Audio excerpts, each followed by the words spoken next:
Well, it's practice 9.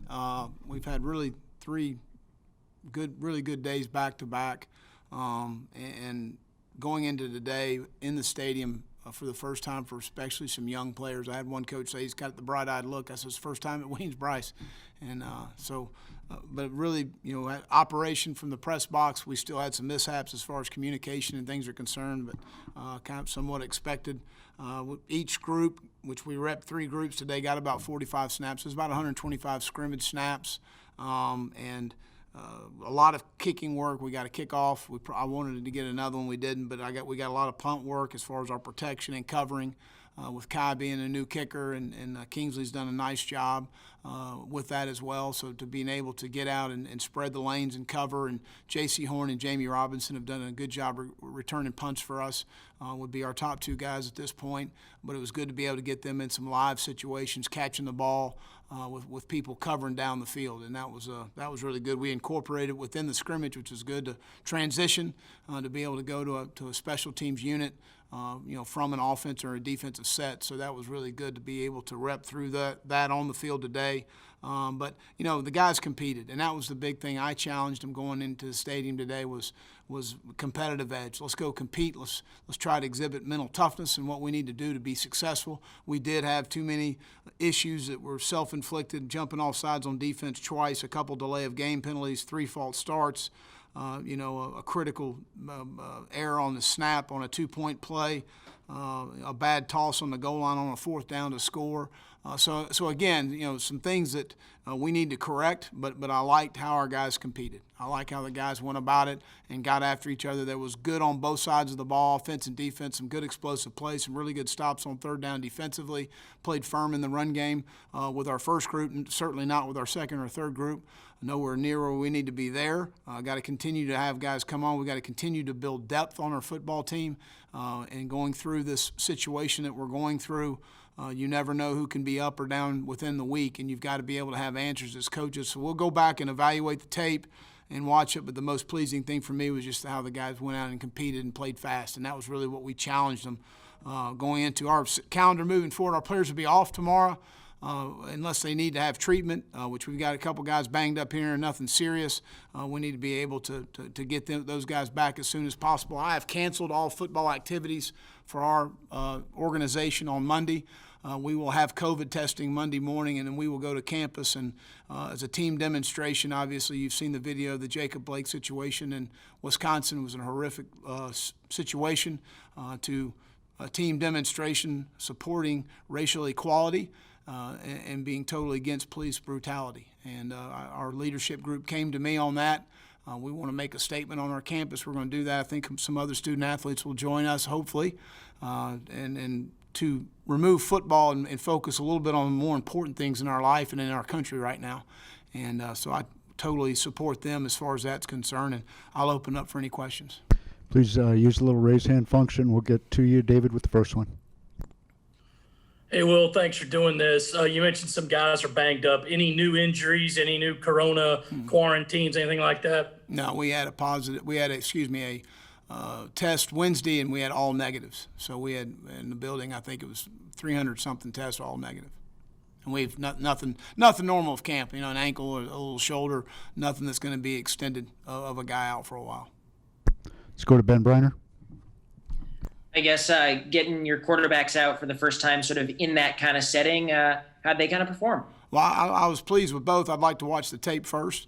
But as far as functioning, we had a couple delay a game, but we need to correct those issues and understand where the clock is. But, for the first time of the coaches, I told the coaches, do not come on the field. The guys got to manage things for themselves. I thought we did some really good things. I thought both guys had really good command in the huddle of what we've got to do to be successful. I thought there were some explosive plays. Offensively, I think our defense was very good in our red zone period and our 3rd down period. And then when we went to the move the ball period, the offense kind of took over the scrimmage, and a lot of explosive plays. And really the offense, when they did stop themselves, it was because of some self-inflicted, issues from jumping off sides and false starts and things like that. So it was kind of a back-and-forth scrimmage, which was good. Gene? Hey, Will, what are the chances, do you think, that you could want to intentionally play both of your quarterbacks, in the first couple of games to just kind of see how it goes? Well, Gene, we're going to do what it takes to win. If it means playing both guys. It means playing Luke Doty at quarterback some. We're going to do what it takes to win, and that's what we're committed to doing for our team. Let's go back to Ben. Will, I was going to ask, have you seen any separation on the receiver front from some of those second, third, and fourth guys, or is that still kind of a bit of a mix? A little bit of a mix. I mean, I think Josh Vann was a player of the day, I want to say 2 practices ago, so that was pleased to see Josh come on for us. We need Josh. He made a couple plays today in our third down period. I know on a first down situation early in the scrimmage when we were in move the ball. So that is good to see. Xavier, Jalen Brooks, Shy. I mean, those are, our top 3 guys. DeCaron's done some good things. We need Josh to continue to come on for us. Rico Powers has done some nice things. So that group has continued to come on and improving, in my opinion. Other questions for Coach? Please use the raise hand function. David with the next one. Will, have you heard any word on Jalen Brooks? And if not, just how good does he continue to look out there in a live setting? No, we have not heard anything on that. And I don't really know that there's any timetable for that. You never really know in those situations. And I know the NCAA is overloaded right now, probably with waivers and different things that are going on in our college athletics. But he's a really good player. He's got vertical speed. I think he registered. I think I told you guys about 22 miles an hour on the catapult, which is really running well. He catches the ball well. A guy that understands coverage. He's extremely bright. So he's a guy that can threaten you down the field, which is always an issue as a defensive back in man or zone coverages when you know a guy can get on top of you and win. So our guys understand that when they cover him in one-on-one situations, he's a guy that can get on top in the route. John Whittle. With no Ernest Jones out there, how was linebacker play? How was the communication there? How do you see that going with no Ernest? John Sherrod's done a really nice job. He really has, come in, and I thought he flashed today on several plays. Damani Staley has done a really nice job. Those 2 guys have been very, in my opinion, consistent in camp. I think Sherrod's played his most consistent ball, and that's been his challenge. There's been some times he's played really well, and there's some times he hasn't played as well. And I told him going into training camp, this is a huge challenge for you. It's just the consistency in your performance. You're a senior. You're a guy that we need to be able to consistently perform. Damani coming into camp, and then all of a sudden, Ernest has the appendix taken out, and we switch him to the Mike linebacker. Damani's never been a very vocal guy, and I've been so proud of him and how he's gotten really comfortable being uncomfortable, because that's not something he likes to do. But he has taken that as an opportunity and a challenge, and I appreciate the way he's handled it. But we've anytime you have something like this happen, you get better from it, unfortunately. And right now, Damani and Sherrod have done a really nice job. Brad Johnson has had a terrific training camp and is playing really well at the Sam linebacker. He's a guy that really is doing a nice job for us, there at the Sam. So again, I think that we've got some guys that can really play well at the linebacker position. Mo Cobb is a young player that continues to develop and improve. Been pleased with that, and then we need to get Ernest back and Spencer Easton Riddle and get Rosendo Lewis back. So we get those guys back. I feel pretty good about where we are. Let's go to Hale. The running backs today, did those guys get kind of tossed in with the first group, or? Yeah, we're rotating those guys through. Rashad Amos had a couple nice runs for a young guy. He can really see the inside zone well, in my opinion, the duo play. He makes nice cuts. He gets north and south. He's got to hang on to the football. He was loose a couple times, and we can't tolerate that. He won't play if he turns it over. But I thought Kevin and Deshaun both got some positive run and moving the pile. Yep, I thought all 3 of those guys showed up. Now, we're not very good right now up front defensively with our second and third group. We got to continue to improve there. We stunk. With those guys, will it just be sort of like the quarterback spot, just see who kind of shakes forward these next couple days, week or so to see how? I think not the next week, the next 2 weeks, the next 4 months. I mean, at the end of the day, they all got to be ready for the number to be called, because you never know what's going to happen in any given situation, and all these guys got to be ready to play. I mean, we can't sit there and and think that we're just going to rep these two guys and get them ready. That's not the case. We got to have all guys on hand. That's why we rep the way we rep. And 3 different groups are getting opportunities and mixing the groups and commingling those guys and putting them with the first group, putting them with the third group. So to continue to get those guys to come on for us. Josh Kendall. Will, we've heard from the players about Mike's personality and coaching style on the field, and conversely, Joe Cox, who they say is more mellow than Brian McClendon was as a wide receivers coach. I was wondering, when you put together a staff, how much do you think about good cop, bad cop dynamic, for lack of a better term? Yeah, I do think that there is something to that. I don't think that on one side of the ball that you can have all bad guys as far as getting after a guy. You got to. We're going to coach the guys hard. I always tell the guys, at the end of the day, you got to coach them hard and you got to love them hard. And as long as they know that you have their best interest at heart, however your coaching style can be very effective. A guy that I really look up to in this profession is a guy named Tony Dungy. He's never raised his voice in his coaching career, from what I understood. Everybody that ever played for him, everybody that ever was around him, Mike Peterson, they just talked in terms of the respect that he commanded, and he didn't have to raise his voice. I've worked with other coaches, Hall of Fame coaches, that raise their voices a lot. But you don't always, and I always tell the players, don't listen to the tone, listen to the message. And there can be a good message conveyed from, increasing the volume, and then there can be really good message from someone that maybe doesn't increase the volume as much. But I do think it is important to have a good mixture on your staff, is what you're asking, and that is calculated in the hiring process of, where are we going with this hire? But Joe is a very good technician. I sat in his meeting, I believe it was a day ago. And listen to him coach the guys, and the detail that he has with the players is outstanding. And he's a really good young coach. David Connor. Bad cop. Most time I am the bad cop. No, I'm not going to say bad cop. I'm going to say I raise the volume sometimes. David Sorry, Connor. my wife's dog is barking. What's that? I said I apologize for my wife's dog barking. That's okay. We're seeing all kind of stuff during this time. David. Well, with Mike's really first chance to kind of show the offense in a scrimmage setting, how much did he show off? Were you pleased with the execution that they had and the kind of gimmicks and plays that he's going to install once the season gets here? I think Mike is really big into matchups, and I think that's what he does a really good job of. So there's some change up, obviously day to day and then week to week as we've worked through camp, and there will be game to game. So. It's all about identifying your playmakers, the guy you can depend on, and if you're not a dependable guy, you can't play the guy. So whether it's from an injury standpoint, from not taking care of the ball, from not understanding your assignments, and that's what scrimmages are great for, because the coaches are off the field. And you're not sitting there being able to line a guy up every other snap and tell him what to do, which there was some of that from the sideline today. I don't know how big our crowd is going to be on September 26th. I guess 20,000 people, and Gamecock Nation can be loud at 20,000 people, I think. So some of these guys need to learn where to line up.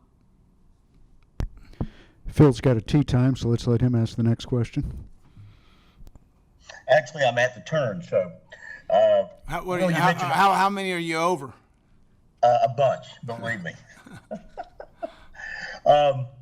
You mentioned you're taking Monday off for a protest, and Coach Staley did a long thing yesterday.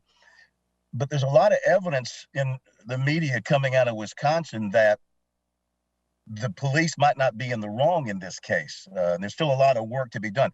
My question is, do you think it's proper to do this protesting being led by you and by Don and others around the country before the full story is told and we know if for sure the police officer was in the wrong? Perhaps the victim had something to do with what happened in this case, based on the information that's coming out. Well, all I can tell you is what I saw on video, and it wasn't right, in my opinion. It wasn't right in our players' opinion. I'm going to stand up for that. Gino? Hey, Will, you've talked, about your leadership regarding COVID, regarding social justice. I know you're really happy with the team leadership. Who are like the main guys that have kind of really stood out to you this summer with regard to that? Well, I think, we don't have many seniors on offense, so to speak. And I don't necessarily say it always has to be a senior, but Cedarius Hutcherson has been a guy that obviously has a very good leadership role. He's a very good player, and he's been around here for a long time. Kier Thomas, defensively, Jabari Ellis. Ernest Jones is a junior, but has been a really good leader for us. I mean, JC and Israel both are guys that have a voice on this football team. Those would be the guys that jump off the bat. But, at the end of the day, we don't have a lot of issues as far as our team is concerned. And I think a lot of that credit to those guys, but not just those guys, really our entire team. It just kind of, I always talk in terms of ownership within the organization and ownership within your team. It's not my team, it's your team. And the really good teams, the championship teams I've been a part of, national championships, conference championships, teams that played for national championships, were teams there where the coaches were the stewards of the ship, and the players really ran the team. And you didn't want the peer pressure on top of you as a player because it was important to you to not let down your teammate. And I think this group is starting to understand that a little bit more and holding guys accountable within the organization. And when guys make a mistake within the locker room, there's a lot of times it gets handled. And so those are things that I think are really important. And, the echo of words that I hear our players talk to our younger players and talk to each other and how they talk to each other as far as how we need to handle things, especially in this COVID situation, I've been very pleased. Also, Will, I heard from a bunch of players earlier in COVID that you reached out to all or most of your former players just to kind of check on them, ask how they were doing during COVID and with handling that. Was that a COVID thing, or at that time of year, do you always reach out to all or most of your former players? I reach out to a lot of the guys and just check on them to see how they're doing. Fortunately, here at South Carolina, a lot of the guys live in Columbia, so I see a lot of guys. Perry's always around, Michael Scarnecchia. There's a lot of guys that are in and out of our building. Joe Charlton came in the building yesterday, and just so y'all know, he told me he was killing it. And I know that shocks everybody that he would say that, but he said he was just absolutely killing it, which I was shocked when he said it too. But he came by the building yesterday. But, I think it's always important at any time, and during this COVID, obviously I had a little bit more time on my hands to be able to reach out and check on guys and see how they're doing and how their families are. Let's go back to Ben. Will, where do things kind of stand at the center position for you at this point? Who's kind of in the mix there, and is anyone kind of taking a little bit of lead with that first team group? Yeah, Eric Douglas right now has been very consistent. Eric's tough. Eric's a fighter. I mean, he's tough, and he's gonna line up in there. He's gonna make all the right calls. He's extremely intelligent. Hank Manos has done some good things. Vinny Murphy's done some good things as well. So we've got three guys we feel very comfortable with in there that we can win with. But Eric has been the most consistent. After the way last year started for him, what does it kind of say about him? The way he's sort of come back. Well, you know what? These young men all go through a lot, and it's not always what you see. Sunday through Friday, what you guys see and what everybody sees is what happens on Saturday afternoon, and people have no idea what these young people go through. So, but Eric his mom and daddy are great people, a guy that just continued to fight, continued to hang in there. And I tell these guys all the time, this is football, and playing football is just a small scope of life, and handling adversity and battling adversity when things don't go your way. And life's not fair.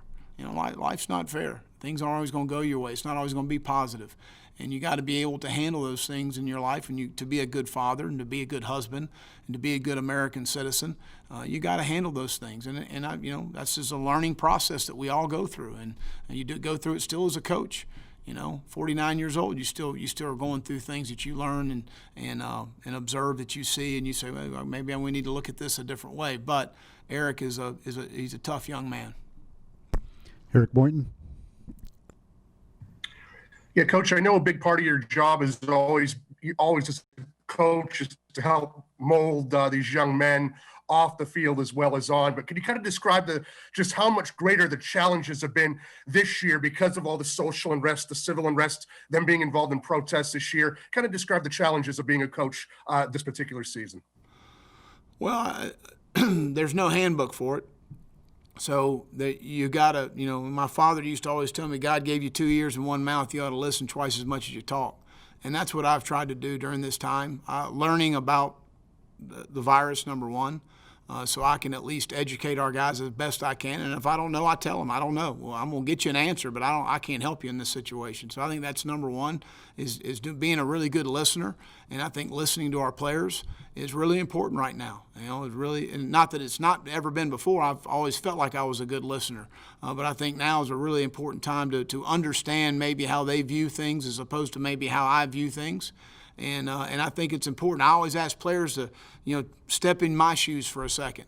And it was funny. I had a player this spring say, "Step in my shoes for a second," and he said it in a good way. It wasn't. I mean, he was saying it in a positive way. And I said, "You're right." I said, "You're exactly right. He said, you always tell me that. I'm going to tell you that." And so I think open dialogue, being a great listener, I think all of those things in order to be a really good, I always look at, my dad used to always say is coaching is teaching, and teaching is the ability to inspire learning. And I think that's what we're trying to do right now, is learn more about each other and learn what we need to do in situations, continue to be tough, continue to coach football, but also be a good listener, and I think that's very important right now. Go back to David. Say you've learned more about the young men on your roster this year than maybe any other in your career? What I would say, Eric, is I've had more time to spend time with our players, which that's what I enjoy doing. And I'm not saying this in a negative way, so don't anybody take it negative, but I didn't have to go speak at 900 places this spring. So I was able to get on the phone on a Thursday night and call 5 players and check on them and see how they're doing. So I was able to do a lot more of that than maybe I've done in the past, and I've always tried to do that. But I think that I've had more time in order to do that. David? Will, a couple. First, how's Ortre Smith looking? Is he kind of in the mix at one of those maybe 6 main receiver spots? Yeah, Ortre is not been practicing a little bit. He's had a little bit of an issue, and we're dealing with that right now and working through that, but we expect him back. Is it that knee again? No. And President Kasem at least has started considering the plan that he might have to shut down the campus after a bunch of positive tests. If that were to happen, Will, how would it affect you guys in the program and how you go about your daily business? Well, I don't know that it would affect us at all as far as that's concerned. Going to virtual school totally is what you're talking about. So I don't know that would affect us at all. I know it would. Again, a lot of our guys don't necessarily like the virtual setting. They would rather be in a classroom situation. But again, we had a 3.6 cumulative GPA on our football team this past spring.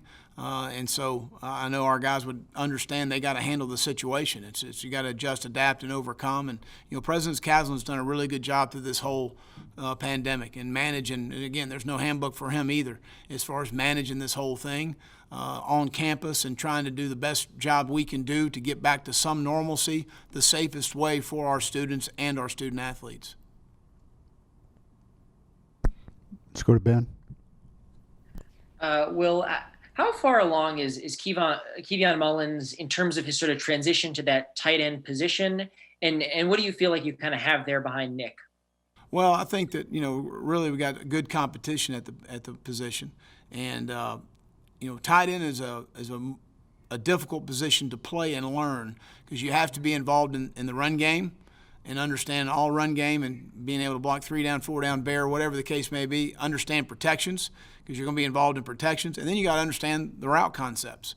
So it's not just a standpoint of being a receiver and understand the route concepts, the hots and the things that are built in, the perimeter blocking game, which is pretty simple. So you've got a lot on your plate, but he is a threat in the middle of the field. He can stretch the field vertically. He runs extremely well. He's a guy that's going to be a huge contributor on special teams for us. I'd like to watch the film to see how he did today, but I think he's transitioned pretty well and certainly is a threat in the receiving game. And right now, as far as tight ends are concerned, if you look across pro football, college football, whatever, it's about just tying somebody up. Let's have a tie, and a tie, the offense wins, and that's kind of where we are. Phil Cornbrook. Yeah, well, has Ortre practiced at all? And if you were playing today, who would run out first team with your wide receivers? Well, no, yeah, he has practiced. He has been practicing. He hasn't practiced the last couple of days. But, right now, I would, say, depending on what happens with Jalen's waiver situation, but Shy and Xavier and Jalen would probably be our top three. And I think Rico would be in that combination. Knowing the number of practices we have before our first game, obviously is going to help him. DeCarrion will be in that fold, and Luke Doty will be in that fold as far as that's concerned. And John Del Bianco. Hey, Will, how's the punter competition going, and how have your punt returners done when facing Kai Kroger in his left leg? I know you mentioned earlier in camp how, the ball comes off his leg different when he's a lefty. It's a different rotation, but Kai's kicked the ball well. He just needs to be a little bit more consistent in how he's kicking it. But Kingsley's kicked the ball well, but Kai's been, probably the more, guy that's can flip the field for us the best. And then JC and Jamie both have done a nice job catching and fielding kicks. We chart that every day. And then both guys can give us some things in the return game, we believe. Any other questions for Coach? Good? Everybody good? All right. All right, have a great day.